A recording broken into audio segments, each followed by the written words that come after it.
L'utilisateur doit avoir au préalable installé l'application Comptage GeoChasse qui est reconnaissable par l'icône verte. Donc on lance l'application. Un certain nombre d'explications en page de garde. La première chose à faire est de s'identifier. Donc l'identification consiste à rentrer la première fois son identifiant, puis l'adresse mail sur laquelle on recevra le résultat des comptages. Au préalable, on a pu paramétrer via des fichiers KML positionnés dans un des répertoires de l'application. On a pu paramétrer un certain nombre de circuits ou de nuages de points. Ici, ce qui commence par EPP correspond à des nuages de points pour des comptages lièvres, et ce qui commence par INC correspond à des circuits CER. Et les espèces qui vont apparaître sur les comptages sont paramétrées pour correspondre au type de comptage qu'on est en train de faire. Donc si je commence par un nuage de points lièvre, par exemple, donc ici j'ai pas de position GPS active, mon comptage est ici, donc je vois l'ensemble du nuage de points correspondant à mon comptage. Donc par exemple, je peux aller sur mon point numéro 1, donc il suffit que je clique dessus et il se transforme en un point rouge, ce qui veut dire que je suis bien en train de compter les animaux que je vois depuis ce point. J'ai la liste de mes espèces qui est apparue en haut à droite, donc ici c'est un comptage lièvre, donc a priori je vais bien compter les lièvres, éventuellement je peux compter d'autres espèces qui seront enregistrées sur ce point également. Donc supposons qu'ici je vois deux lièvres. Je vois deux lièvres, donc c'est bon, j'ai compté mes deux lièvres. Ensuite, je me rends au point numéro 2. Sur le point numéro 2, je compte un lièvre, et puis j'aperçois un chevreuil. Donc de là, je vais aller au point numéro 3. Sur le point numéro 3, je vais compter 3 lièvres.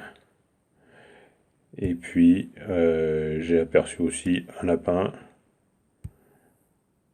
et un blaireau. Et ainsi de suite. Donc mes points apparaissent entourés de jaune s'ils ont déjà été faits. Celui qui est actif est en rouge. Je peux éventuellement modifier un certain nombre de paramètres. Donc ici, je ne vais pas activer la position de géolocalisation pour la démo, mais normalement, c'est actif et je suis repositionné sur ma position GPS. On peut avoir un centrage automatique si on se déplace pour revenir sur le point de positionnement et mettre un bip à chaque validation.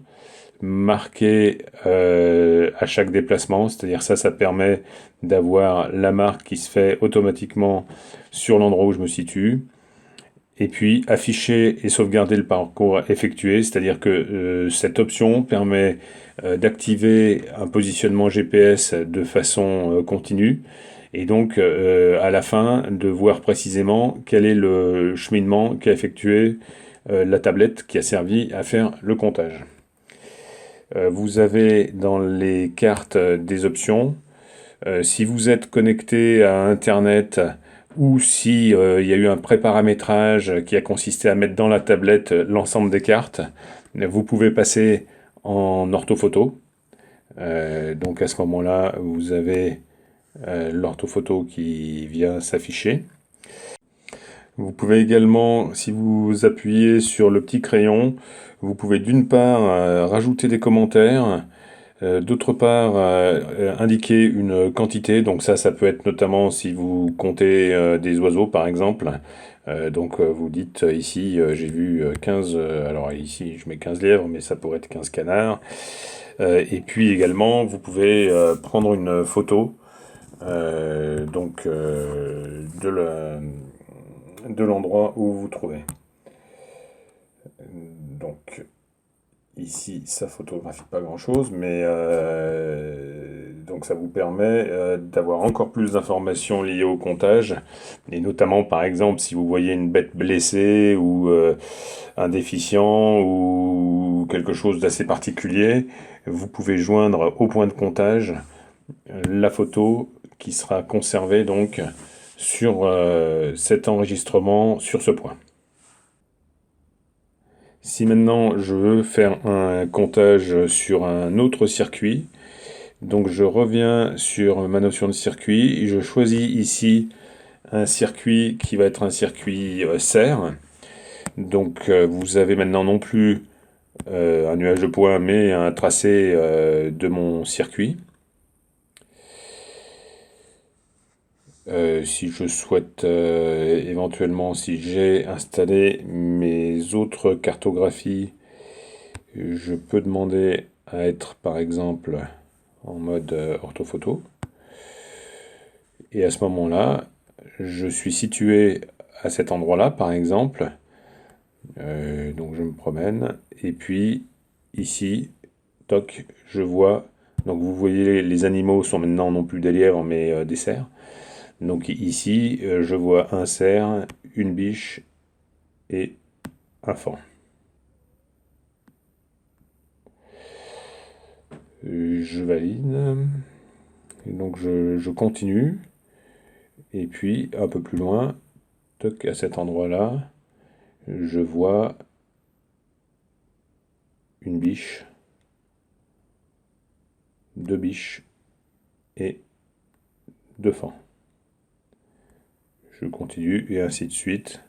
Et là, dans cette trouée, je vois deux cerfs. Hop. Et sur ce point-là, tout d'un coup, je vois un chevreuil ainsi que un renard. Donc voilà, là je continue ainsi de suite mon trajet. Alors ça peut être rendu automatique avec mes options, c'est-à-dire le suivi peut être rendu automatique. Je termine mon comptage, donc je le valide là. Et je termine mon comptage. Donc je peux indiquer que j'étais avec un temps de pluie, rentrer des remarques, rentrer éventuellement une notion d'unité de gestion, par exemple UG2. Je sauve et je transmets, donc ça c'est sauvegardé à la fois sur ma tablette, l'ensemble de mon comptage, et envoyé par mail vers le mail qui a été indiqué au moment de l'identification. Donc là j'ai terminé mon comptage, comme vous le voyez aussi bien pour des nuages de points que pour des circuits serres ou des circuits linéaires, disons. C'est une application qui est très simple d'utilisation et qui va vous permettre d'avoir des résultats très précis avec en plus une présentation qui peut être faite soit par exemple sur Google Earth, soit via un export KML ou Shape, avoir un import de vos données directement dans votre outil de cartographie, typiquement sous QGIS, vous récupérez les données avec des attributs qu'on a prédéfinis